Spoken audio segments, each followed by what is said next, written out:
بسم الله الرحمن الرحيم الحمد لله رب العالمين والصلاة والسلام على خاتم الأنبياء والمرسلين وعلى آله وصحبه أجمعين والسلام عليكم ورحمة الله وبركاته. Mes sœurs, mes frères, les louanges, les remerciements, les éloges n'appartiennent qu'à Allah. Et puisse-t-il déverser un surcroît de bénédictions sur Mohammed, sa famille, ses compagnons, tous ceux qui les auront suivis dans le droit chemin nous fassent l'honneur d'en faire partie. Et ensuite donc, Allah subhanahu wa ta'ala a résumé tous les livres, les 114 dans les 4 qui sont la Torah, l'Évangile, les psaumes et le Coran. Il a résumé les 3 premiers dans le Coran. Tout le Coran, disait Ibn Qayyim, qu'Allah les fasse miséricorde dans la Fatiha. Donc l'avis le plus fort, l'avis majoritaire des savants, c'est que la Fatiha commence par Alhamdulillahi Rabbil Alamin. La meilleure traduction de Hamd, Hamd c'est louanger. La meilleure traduction que j'ai lue, c'est celle de Bourema Abu Daouda, qu'Allah le récompense par le meilleur, donc, qui est un diplômé de l'université de Médine et qui est responsable du bureau de traduction donc, à Niamey. Je le salue s'il m'entend, mais en tout cas, qu'Allah le récompense par le meilleur pour la meilleure traduction que j'ai lue, en tout cas, vient des sens du Saint-Coran, que lui, il a traduit, et c'est lui qui met en note, et je vous la recommande d'ailleurs, même si c'est de plus en plus difficile à trouver, donc c'est sa traduction du sens du Coran, et la meilleure traduction que j'ai vue, c'est celle-là, notamment Alhamdu. En arabe, donc, Hamada, c'est louanger. Mais là, Allah dit Alhamdu Lillah. On ne dit pas Hamdan Lillah, on aurait pu dire qu'Allah soit loué, comme on le traduit parfois en français, qu'Allah soit loué. Non, ça c'est Hamdan Lillah, ça veut dire qu'un autre peut être loué. Alhamdu Lillah. Allah dit toutes les louanges, tous les éloges, tous les remerciements ne sièrent qu'à Allah, sont un droit d'Allah et à personne d'autre. En effet, nous avons dit que dans le hadith d'Abu Huraira, Allah subhanahu wa ta'ala dit, quand mon serviteur dit Alhamdulillahi Rabbil Alamin, je dis, Allah dit, mon serviteur m'a louangé. La louange est différente des éloges. Quand mon serviteur dit Ar-Rahman Rahim, Allah dit, mon serviteur a fait mes éloges. Les griots d'Afrique savent de quoi je parle, et les Africains en particulier savent de quoi je parle. Louanger, c'est reconnaître, c'est affirmer les qualités, et Allah n'a pas de défaut, les attributs d'une personne qui sont réels, par amour et par exaltation. Allah, il est le premier qui n'a pas de début, le dernier qui n'a pas de fin, le sublime, le parfait dans son essence, dans ses noms et attributs. Et donc, ceci est vrai. Et il n'y a de vrai que ce que Allah subhanahu wa ta'ala a révélé. Et donc, le fait de dire Alhamdulillah, c'est les louanges appartiennent à Allah seul. Tandis que les éloges, on peut faire l'éloge de quelqu'un pour avoir de l'argent. Alors qu'on ne le pense pas, alors qu'on peut même détester quelqu'un et faire son éloge. Alors que le hamd, c'est on le fait par amour et par exaltation, et ceci n'est dû qu'à Allah. Donc les louanges, les éloges, lillah. Alhamdu lillah. Pourquoi?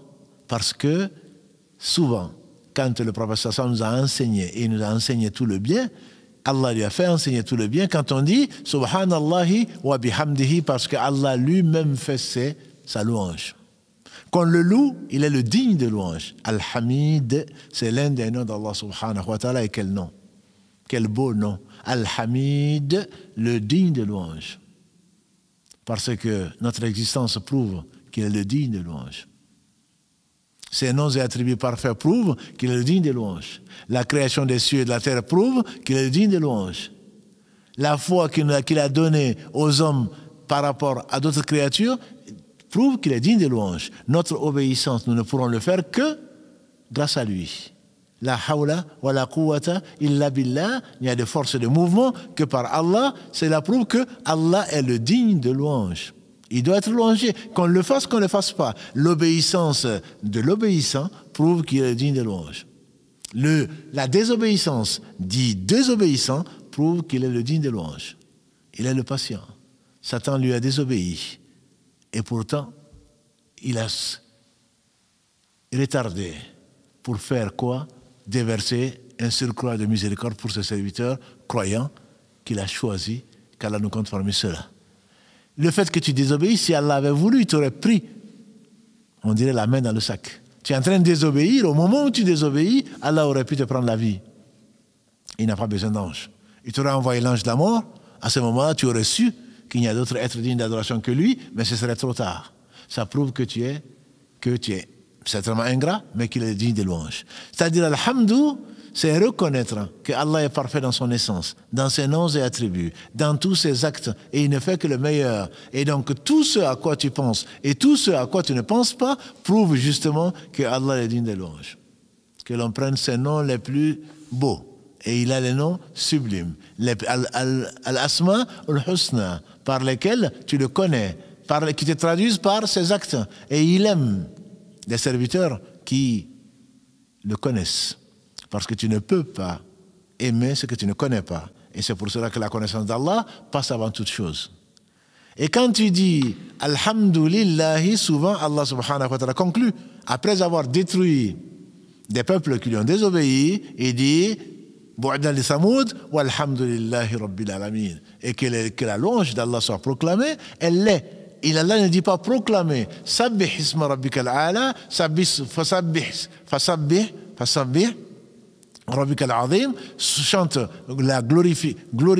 chante la glorification de ton Seigneur le sublime. Non, il ne te l'ordonne pas, il l'affirme. Al-Hamid, c'est le digne de louange. C'est-à-dire qu'on le loue pas, il est le digne de louange. Il se passe de tout. Il n'a besoin de rien. Et donc tout prouve sa louange. Ton existence, ta mort, ta vie, l'existence de tout autre que lui, subhanahu wa ta'ala, il n'a besoin de rien. Et donc le paradis, l'enfer, tout prouve qu'il est le digne de louange et les louanges lui appartiennent en exclusivité. C'est pour cela que le fait de dire Alhamdulillahi, c'est la conclusion de toute chose. C'est comme si tu avais fini 2 mots. Kalimatan, khafifatan ala al-lisan, thaqilatan ala al-mizan, habibatan ala al-Rahman, nous a dit le prophète sallam, subhanallahi wa bihamdihi, subhanallahi al-azim. 2 mots légers sur la langue. Lourd dans la balance le jour du jugement dernier, et aimé du miséricordieux, par essence, Subhanallah, gloire et pureté à Allah, wa bihamdihi, et par sa louange. Donc, Allah, c'est lui-même fait la louange. Il n'a besoin de personne. Et il n'a besoin de la louange de personne, simplement de reconnaître que la louange lui est due. C'est pour cela que souvent, quand on nous demande, dans toutes circonstances, comment ça va? Alhamdulillah. Parce que les louanges lui appartiennent. Allah ne fait que le meilleur. Quand ce sont des choses qui sont désagréables, comme ce qu'on n'aime pas, on dira Alhamdulillahi ala kulli hal. Les louanges appartiennent à Allah dans toutes circonstances. Et donc, parce que la louange lui appartient, subhanahu wa ta'ala, il est le loué. Il est le seul digne de louange, même si d'autres sont loués. Quant aux éloges, on peut en faire, comme on le verra chez Allah, ou comme on l'a déjà vu par Ar-Rahman Rahim, on a chanté des noms, on a loué Allah. Mais les louanges lui appartiennent, que tu le veuilles ou pas. Et Allah commence donc par ce nom sublime qui est Allah, en ouvrant sa parole, son livre, le livre d'Allah, la parole incréée, par Alhamdulillah. Et c'est par là également qu'on conclura donc cet épisode-là de l'explication de la Fatiha, la mère du livre, la Ruqya, et également Alhamdulillahi Rabbil Alamin. Wassalamu alaikum wa rahmatullahi wa barakatuh.